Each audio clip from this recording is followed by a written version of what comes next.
ඉතින් කොහොමද ඔයාලට හොඳින් ඉන්නව නේද? අද නම් මම ගොඩාක්ම හදිස්සියේ තමයි මේ වීඩියෝ එක කරන්න ගත්තේ. මොකද මං අද දවල්ට උයන ගමන් හිටියේ. ඉතින් මං දවල්ට උයාගත්තේ නම් පලා මැල්ලුම් එකක් හැදුවා. මුගුණු වෙන මැල්ලුම්. ඊට පස්සේ මම අලහොදි එකක් තමයි හදාගත්තේ. ඉතින් ඒක හදන අතරේ මට හිතුණා මම මෙතන වතුර හේකුත් ලිපේ තියාගෙන තියෙන්නේ පොඩි හට්ටියකට. ඉතින් මට හිතුණා සුප් එකක් හදන්න. මම මේ සුප් එක හදන්නේ නම් හස්බන්ඩ්ට එයා ඉතින් ගෙදර ඉන්න දවසට මේ වගේ දෙයක් හදලා දෙන්න ඕන කියලා හිතුණා. ඉතින් මම මේකට උවමනා දේවල් ටික තමයි ගත්තේ. මෙතන මං අලගෙඩියක් කපලා ගත්ත පොඩියට. ඊට පස්සේ මම කැරට් ටිකක් තමයි කපලා ගත්තේ. ඊට පස්සේ මෙතන සෝදලා ගත්ත පරිප්පු ටිකක්. මෙතන මුගුණු ඇන්න ටිකක් තමයි මං ගත්තේ. මේ තියෙන්නේ ලීක්ස් ටිකක්. ඉතින් මෙතන හාල් මැස්ස ටිකකුත් මං සෝදලා ගත්තා. මේ තියෙන්නේ පොල් කිරි. ඉතින් ඔයාලට මෙතන ගෝවා ටිකක් එහෙමත් එකතු කරගන්න පුළුවන්. මට අද ගෝවා නැහැ. ඒ නිසා තමයි මම මේ ටික ගත්තේ. ඉතින් එයා ගෙදර ඉන්න දවසට එයා ගොඩක් මහන්සි වෙන කෙනෙක්. ඉතින් ඒ නිසා මට හිතුණා මේ වගේ දෙයක් හදලා දෙන එක හොඳයි. ඒ නිසා තමයි එයාට විතරක් තමයි මම අද මේක හදන්නේ. මොකද මමයි චූටි දුවේ නම් ටිකක් අසනීපෙන් ඉන්නේ. ඉතින් ඒ නිසා එයාට විතරයි මං හදලා දෙන්න හදන්නේ.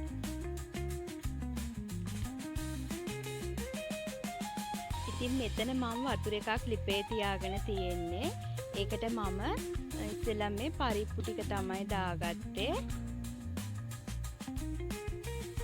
ඊළඟට මම මේ මුගුණු ඇන්න ටික දාගත්තේ. දැන් මම ලීක්ස් ටිකත් එකතු කරගත්තා. ඊළඟට අල ටික. ඊට පස්සේ තමයි කැරට් ටික. මෙතන හාල් මැස්ස ටික. ඉතින් මේ ඔක්කොම ටික මම මේ විදියට මේ වතුර එකට එකතු කරගත්තා.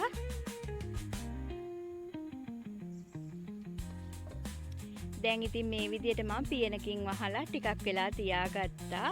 නැවතත් මේ විදියට මම බලනකොට මේක චුට්ටක් ආපහු මං හැන්දෙන් කවලම් කළා වගේ තිබ්බේ. දැන් නම් මේක විනාඩි 10ක් විතර වෙනවා. දැන් චුට්ටක් මම මේ විදියට බැලුවේ.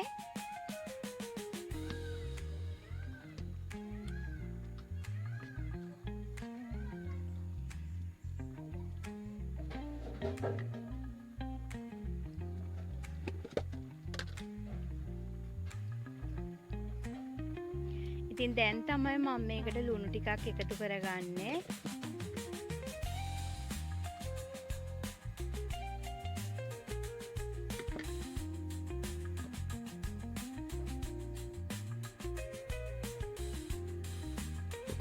ඉතින් දැන් නම් මගේ සුප් එක හරි ගිහින් තියෙන්නේ.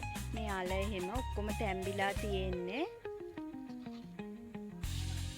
ඉතින් මේකට හාල් මැස්සෝ දෑවට මේක පිලී රසක් එන්නේ. ගොඩාක්ම රසට තියෙනවා. ඊළඟට මම පොල් කිරි ටික එකතු කරගන්නේ. ඉතින් මම පොල් කිරි ටිකක් තමයි මේකට එකතු කරගත්තේ.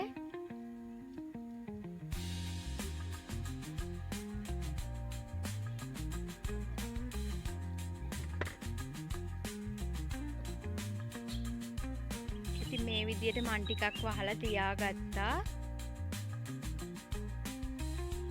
දැන් නම් ඔන්න මගේ සුප් එක හරි. ඉතින් මං ඉතුරු පොල් කිරි ටිකත් මේ විදියට දාගත්තා. ඉතින් මම අද මේ සුප් එක හැදුවේ මම හදන විදියට. ඉතින් සමහර අය මේට වැඩිය වෙනස් විදියට හදන්න පුළුවන්. ඉතින් මේ විදියට හැදුවම ඇත්තටම ගොඩාක්ම රසයි.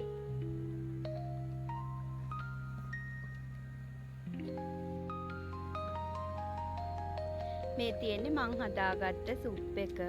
තාම ඉතින් මේක ගොඩාක්ම උණුයි.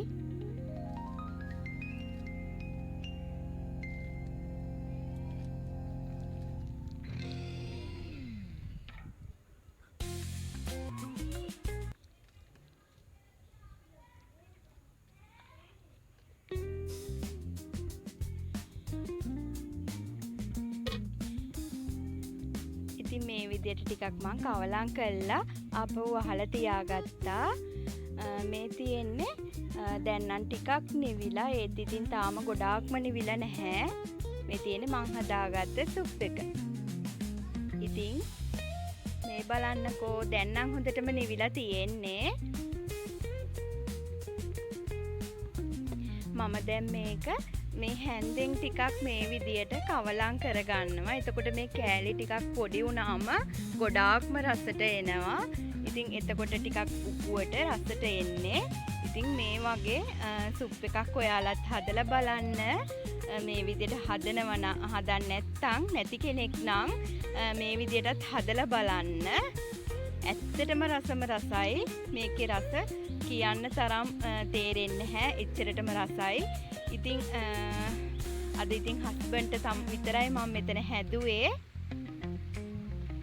එයා ඉතින් අපි ගැන ගොඩාක් හිතන කෙනෙක්. ඉතින් එයා වෙනුවෙන් ඉතින් ගෙදර ඉන්න දවසට මෙහෙම දෙයක් හරි කරලා දෙන්න ඔයාලත්. මේ තියෙන්නේ මං හදාගත්ත සුප් එක. මේක ගොඩාක්ම රසට වගේම උක්කුවට තියෙනවා.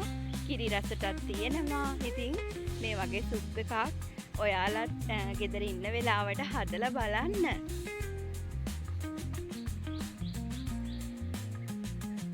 ඉතින් අද මම මේ වීඩියෝ එක නම් මෙතනින් ඉවර කරනවා. ඉතින් ආපහු වීඩියෝ එකක් අරගෙන එනකන් ඔයාලා හැමෝම පරිස්සමෙන් ඉන්න, සතුටින් ඉන්න. ආදරේ හැමෝටම මාව තාම සබ්ස්ක්‍රයිබ් කරලා නැත්නම් ඉක්මනට මාව සබ්ස්ක්‍රයිබ් කරන්න. මට වීඩියෝ එක බලලා ලයික් එකක් දාන්න. ඔයාලගේ ලස්සන අදහස් එහෙමත් ලියන්න. ඉහින් එන්නම්.